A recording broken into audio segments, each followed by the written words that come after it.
Bedtime is supposed to be a happy event for a tired child. For me, it was terrifying. While some children might be complaining about being put to bed before they finish watching a film or playing their favorite video game, when I was a child, nighttime was something to truly fear.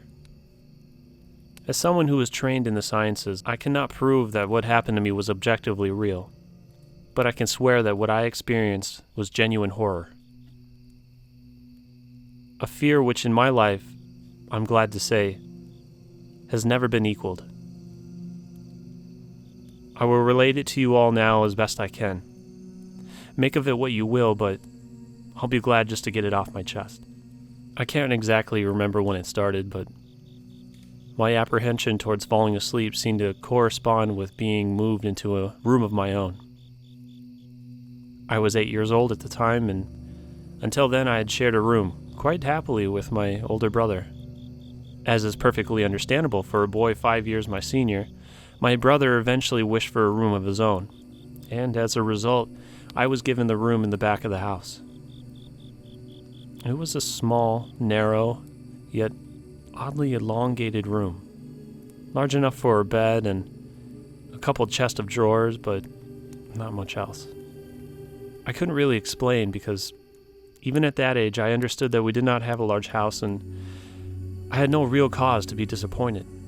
It was a happy childhood during the day. A solitary window looked over our back garden. Nothing out of the ordinary, but during the day, the light which crept into that room seemed almost hesitant. As my brother was given a new bed, I was given the bunk beds, which both of us used to share. While I was not upset about sleeping on my own, I was excited at the thought of being able to sleep in the top bunk, which seemed far more adventurous to me. From the very first night, I remembered a strange feeling of unease creeping slowly from the back of my mind. I lay in the top bunk, staring down my action figures and cars strewn across the green-blue carpet. As imaginary battles and adventures took place between the toys on the floor, I couldn't help but feel that my eyes were being slowly drawn towards the bottom of the bunk, as if something was moving in the corner of my eye, something which did not wish to be seen. The bunk was empty, impeccably made with a dark blue blanket tucked in neatly, partially covering two rather bland white pillows. I didn't think anything of it at the time, as I was a child, and the noise slipping under my door from my parents' television bathed me in a warm sense of safety and well-being. I fell asleep.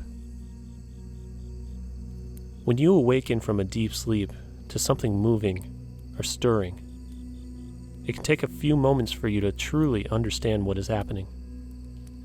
The fog of sleep hangs over your eyes and ears when lucid. Something was moving. There was no doubt about that. At first, I wasn't sure what it was. Everything was dark, almost pitch black, but there was enough light creeping from outside to outline the narrow, suffocating room. Two thoughts appeared in my mind almost simultaneously. The first was that my parents were in bed because the rest of the house lay both in darkness and silence. The second thought turned to the noise. A noise which had obviously woken me. As the last webs of sleep withered from my mind, the noise took a more familiar form. Sometimes the simplest of sounds can be the most unnerving. A cold wind whistling through a tree outside. A neighbor's footsteps uncomfortably close. Or, in this case, the simple sound of bedsheets rustling in the dark. That was it. Bedsheets rustling in the dark as if some disturbed sleeper was attempting to get too comfortable in the bottom bunk. I lay there in disbelief, thinking that the noise was either in my imagination or perhaps my pet cat finding somewhere comfortable to spend the night. It was then that I noticed my door, shut, as it had always been as I'd fallen asleep. Perhaps my mom had checked in on me, and the cat had snuck into my room then. Yes, that must have been it. I turned to face the wall, closing my eyes in the vein of hope that I could fall asleep again. As I moved, the rustling noise from underneath ceased. I thought that I must have disturbed my cat, but I quickly realized that the visitor in the bottom bunk was much less mundane than my pet trying to sleep, and much more sinister. The disturbed sleeper began to toss and turn violently, like a child having a tantrum in their bedroom. I could hear the sheets turn and twist with increasing ferocity. Fear then gripped me, not like the subtle sense of unease I had experienced earlier, but now potent and terrifying. My heart raced as my eyes panicked, scanning the almost impenetrable darkness. I let out a cry. I instinctively shouted to my mother. I could hear something stir on the other side of the house, but as I began to breathe a sigh of relief that my parents were coming to save me, the bunk bed suddenly started to shake violently as if gripped by an earthquake, scraping against the wall. I could hear the sheets below me thrashing around as if tormented by malice. I did not want to jump down to safety as I feared the thing at the bottom bunk would reach out and grab me, pulling me into the darkness. So I stayed there, white knuckles clenching my own blanket like a shroud of protection. The wait seemed like an eternity. The door finally, and thankfully, burst open, and I lay bathed in light while the bottom bunk, the resting place of my unwanted visitor, lay empty and peaceful. I cried, and my mother consoled me. Tears for tears, followed by relief, streamed down my face. Yet, through all the horror and relief, I did not tell her why I was so upset. I cannot explain it, but it was as though whatever had been in that bunk would return if I even so much as spoke of it, or uttered a single syllable of his existence. Whether that was the truth, I don't know, but as a child I felt as if that unseen menace remained close, listening. My mother lay in the empty bunk, promising to stay there until morning. Eventually my anxiety diminished. Tiredness pushed me back towards sleep. But I remained restless, waking several times momentarily to the sound of rustling bedsheets. I remember the next day wanting to go anywhere, be anywhere, but in that narrow, suffocating room. It was a Saturday and I played outside, quite happily with my friends. Although our house was not large enough, we were lucky enough to have a sloping garden in the back. We played there often, as much of it was overgrown and we could hide in the bushes, climb in the huge sycamore tree which towered above all else, and easily imagine ourselves in the throes of a grand adventure, in some untamed, exotic land. Occasionally my eye would turn towards that small window. Ordinary, slight, and innocuous. But for me, that thin boundary was looking glass into a strange, cold pocket of dread. Outside, the lush green surroundings of our garden filled the smiling faces of my friends that could not extinguish the creeping feeling clawing its way up my spine, each hair standing on end. The feeling of something in that room, watching me play. Waiting for the night when I can be alone, eagerly filled with hate. It may sound strange to you, but by the time my parents ushered me back into that room for the night, I said nothing. I didn't protest. I didn't even make an excuse as to why I couldn't sleep there. I simply and sullenly walked into that room, climbed the few steps to the top of the bunk, and then waited. As an adult, I would be telling everyone about my experience, but even at that age, I felt almost silly to be talking about something which I really had no evidence for. I would be lying. However, I still felt that this thing would be enraged if I so much as spoke of it. It's funny how certain words can remain hidden from your mind, no matter how blatant or obvious they are.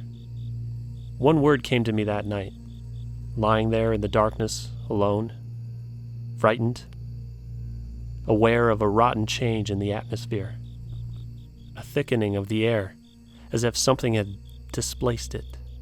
As I heard the first casual twists of the bedsheets below, the first anxious increase of my heartbeat at the realization that something was once again in the bottom bunk. That word, a word which had been sent into exile, filtered through my consciousness, breaking free of all repression, grasping for air, screaming, etching, and carving itself into my mind. Ghost. As this thought came to me, I noticed that my unwelcome visitor had ceased moving. The bedsheets lay calm and dormant, but they had been replaced by something far more hideous. A slow, rasping breath heaved and escaped from the thing below. I could imagine his chest rising and falling with each sordid, wheezing, and garbled breath. I shuddered, and hoped beyond all hope that he would leave me without occurrence. The house lay, as it had the previous night, in a thick blanket of darkness. Silence prevailed, all but for the perverted breath of my as yet unseen bunkmate. I lay there terrified. I just want this thing to go, to leave me alone. What did it want? Then, something unmistakably chilling transpired. It moved. It moved in a different way from before. When it threw itself around in the bottom bunk, it seemed unrestrained, without purpose, almost animalistic. This movement, however, was driven by awareness, with purpose, with a goal in mind. For that thing lying there in the darkness, that thing which seemed intent on terrorizing a young boy, calmly and nonchalantly, sat up. Its labored breathing had become louder as only a mattress and a few flimsy wooden slats separated my body from the unearthly breath below. I lay there, my eyes filled with tears. A fear which mere words cannot relate to you or anyone else coursed through my veins. I would not have believed that this fear could have been heightened, but I was so wrong. I imagined what this thing would look like, sitting there listening from below my mattress, hoping to catch the slightest hint that I was awake. Imagination then turned into an unnerving reality. It began to touch the wooden slats which my mattress sat on. It seemed to caress them carefully, running what I imagined to be fingers and hands across the surface of the wood. Then, with great force, it prodded angrily between the two slats into the mattress. Even through the padding, it felt as though someone had viciously stuck their fingers into my side. I let out an almighty cry. The wheezing, shaking, and moving thing in the bed below replied in kind by violently vibrating the bunk, as it had done the night before. Small flakes of paint powdered onto my blanket from the wall as the frame of the bed scraped along it, backwards and forwards. Once again, I was bathed in light, and there stood my mother, loving, caressing, as she always was, with a comforting hug and calming words which eventually subdued my hysteria. Of course, she asked what was wrong, but I could not say. I dare not say. I simply said one word over and over and over again. Nightmare. This pattern of events continued for weeks, if not months. Night after night, I would awaken to the sounds of rustling sheets, Each time I would scream as to not provide this abomination with the time to prod and feel for me. With each cry, the bed would shake violently, stopping with the arrival of my mother, who would spend the rest of the night in the bottom bunk, seemingly unaware of the sinister force torturing her son nightly. Along the way, I managed to feign an illness a few times and come up with other less than truthful reasons for sleeping in my parents' bed. But more often than not, I would be alone for the first few hours of each night in that place. The room where the light from the outside did not sit right. Alone with that thing. After a few months, I have grown accustomed to my nightly visitor. With time, you become desensitized to almost anything, no matter how horrific.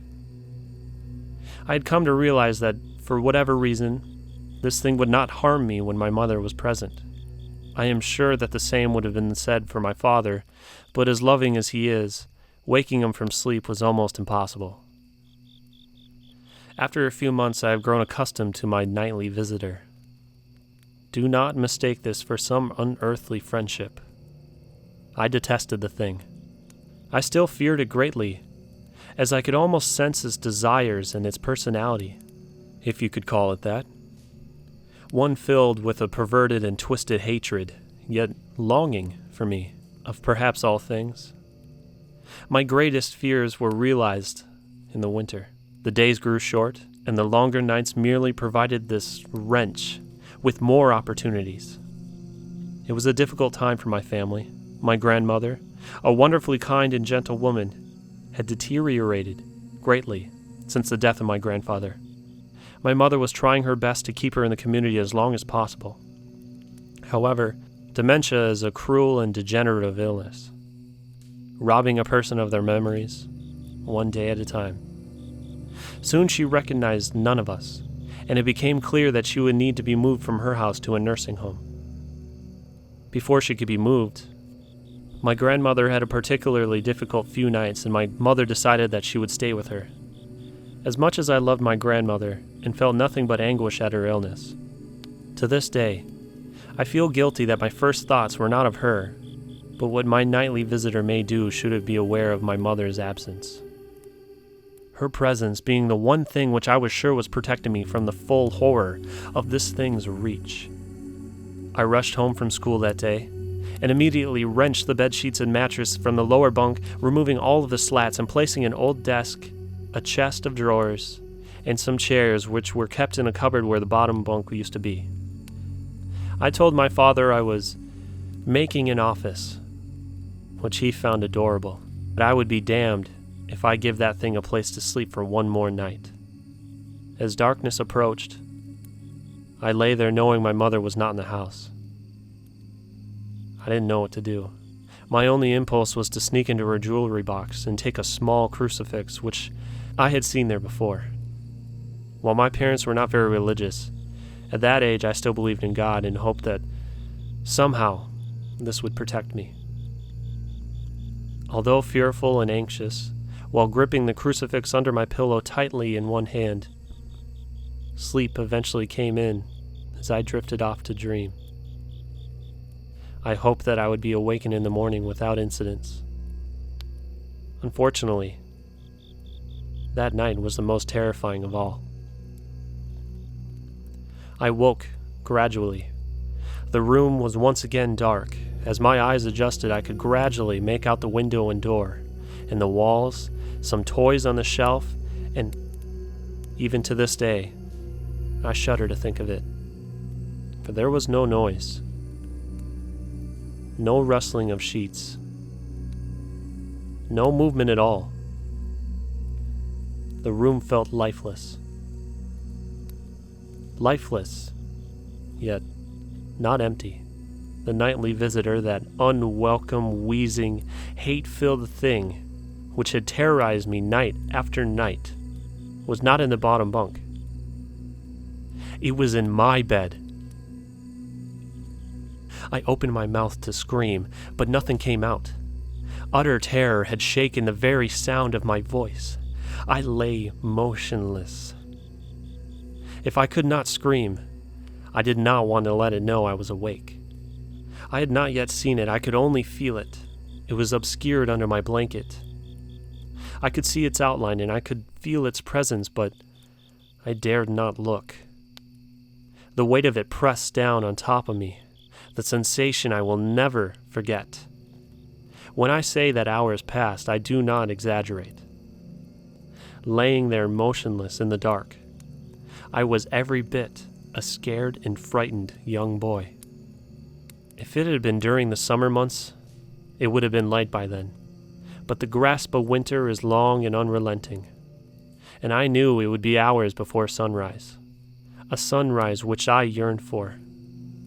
I was a timid child by nature, but I reached a breaking point, a moment where I could wait no more, where I could survive under this deviant abomination no longer.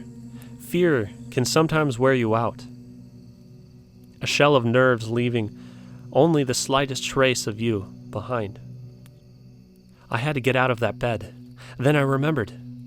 The crucifix. My hand still laying under the pillow, but it was empty. I slowly moved my wrist around to find it, minimizing as best I could the sound and vibrations caused, but it could not be found. I had either knocked it off the top bunk, or it had, I could not even bear to think of it, been taken from my hand. Without the crucifix, I lost any sense of hope. Even at such a young age, you can be acutely aware of what death is, and intensely frightened of it. I knew I was going to die in that bed if I lay there, dormant, passive, doing nothing. I had to leave that room behind. But how? Should I leap from the bed and hope that I make it to the door? What if it's faster than me? Or should I slowly slip out of that top bunk, hoping not to disturb my uncanny bedfellow? Realizing that it had not stirred when I moved, trying to find the crucifix, I began to have the strangest thoughts. What if it was asleep? It hadn't so much as breathed since I had woken up. Perhaps it was resting, believing that it had finally gotten me, that I was finally in its grasp. Or perhaps it was toying with me, after all it had been doing for the countless nights, and now with me under it, pinned against my mattress with no mother to protect me. Maybe it was holding off, savoring its victory until the last possible moment, like a wild animal savoring its prey. I tried to breathe as slowly as possible, and mustering every ounce of courage I could, I reached over slowly with my right hand and began to peel the blanket off of me. What I found under those covers almost stopped my heart. I didn't see it, but as my hand moved the blanket, it brushed against something smooth and cold. Something which felt unmistakably like a gaunt hand. I held my breath in terror as I was sure that it must know I was awake. Nothing. It didn't stir. It felt dead. After a few moments, I placed my hand carefully further down the blanket and felt a thin, poorly formed forearm. My confidence and almost twisted sense of curiosity grew as I moved down further to a disproportionately large bicep muscle. The arm was outstretched, lying across my chest, with the hand resting on my left shoulder as if it had grabbed me in my sleep. I realized that I would have to move this cadaverous appendage if I even so much as hoped to escape its grasp. For some reason, the feeling of torn, ragged clothing on the shoulder of this nighttime invader stopped me in my tracks. Fear once again swelled in my stomach and in my chest as I recoiled my hand in disgust at the touch of the straggled, oily hair. I could not bring myself to touch its face, although I wonder to this very day what it would have felt like. Dear God, it moved. It was subtle, but its grip on my shoulder and across my body strengthened. No tears came, but God, how I wanted to cry.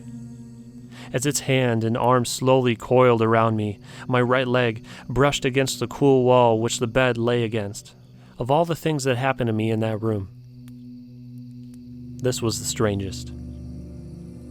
I realized that this clutching, rancid thing that drew great delight from violating a young boy's bed was not entirely on top of me.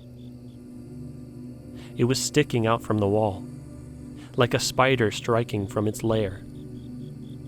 Suddenly, its grip moved from a slow tightening to a sudden squeeze. It pulled and clawed at my clothes as if frightened that the opportunity would soon pass. I fought against it, but its emaciated arm was still too strong for me. Its head rose up, writhing and contorting under the blanket. I now realized where it was taking me, into the wall. I fought for my dear life. I cried, and then suddenly my voice returned to me, yelling, screaming, but no one came. Then I realized why it was so eager to suddenly strike, why this thing had to have me now. Through my window, that window which seemed to represent so much malice from outside, streaked hope. The first rays of sunshine. I struggled further, knowing that if I could just hold on, it would be gone soon. As I fought for my life, the unearthly parasite shifted, slowly pulling itself up my chest, its head now poking from under the blanket, wheezing, coughing, rasping. I do not remember the features. I simply remember its breathing on my face, foul and as cold as ice. As the sun broke over the horizon, the dark place, the suffocating room of contempt, was washed, bathed in sunlight. I passed out as its scrawny fingers encircling my neck, squeezing the very life from me. I awoke to my father, offering to make me some breakfast. A wonderful sight indeed. I had survived the most horrible experience of my life. Until then, and now. I moved the bed away from the wall, leaving behind the furniture I had believed would stop that thing from taking a bed. Little did I think it would try to take mine. And me. Weeks passed without incidents. Yet on one cold, frost-bitten night I awoke to the sound of the furniture where the bunk beds used to be, vibrating violently. In a moment it passed. I lay there, sure I could hear a distant wheezing coming from deep within the wall, finally fading into the darkness.